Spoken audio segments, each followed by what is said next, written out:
A provision that would require women to register for the military draft alongside men for the first time in American history was included as part of the massive 2017 National Defense Authorization Act that passed the Senate handily on Tuesday with an 85-13 vote.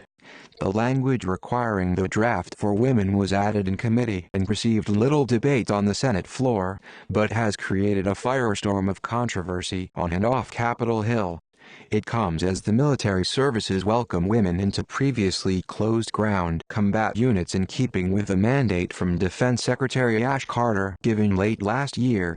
On February 2, a panel of top military leaders including Army Chief of Staff General Mark Milley, Marine Corps Commandant General Robert Neller, and Navy Secretary Ray Mabus all told the Senate Armed Services Committee they supported drafting men and women in light of the changes to combat assignments. It is my personal view that based on this lifting of restriction for assigning job specialties, that every American that is physically qualified should register for the draft, Neller said at the time. In the House, which previously passed its version of the NDAA, an amendment requiring women to register for the draft passed narrowly with a 32-30 vote, even though its author, California Republican Representative Duncan Hunter, voted against it. I've talked to coffeehouse liberals in San Francisco and conservative families who pray 3 times a day, Hunter said April 27, as the House Armed Services Committee marked up the bill. Neither of them want their daughter to be drafted. The Senate proposal was hotly debated on the floor June 7 by Republicans Ted Cruz, from Texas, and John McCain, from Arizona. Cruz complained that the provision including women in the draft entered the bill through committee, rather than in public, open debate. I'm the father of 2 daughters.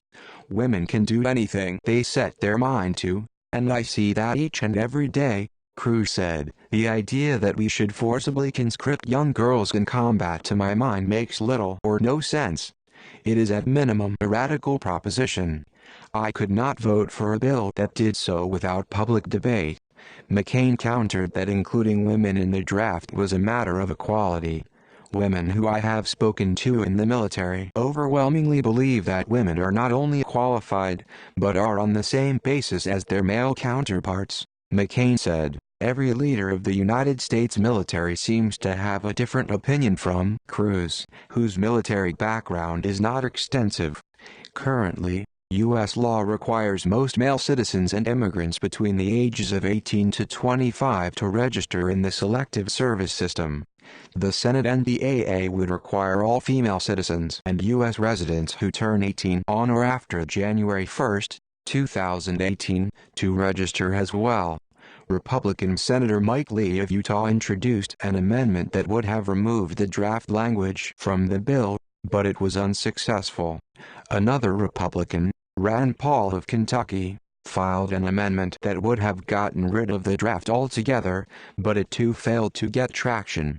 The House and Senate must now reconcile their versions of the NDAA in conference before final passage.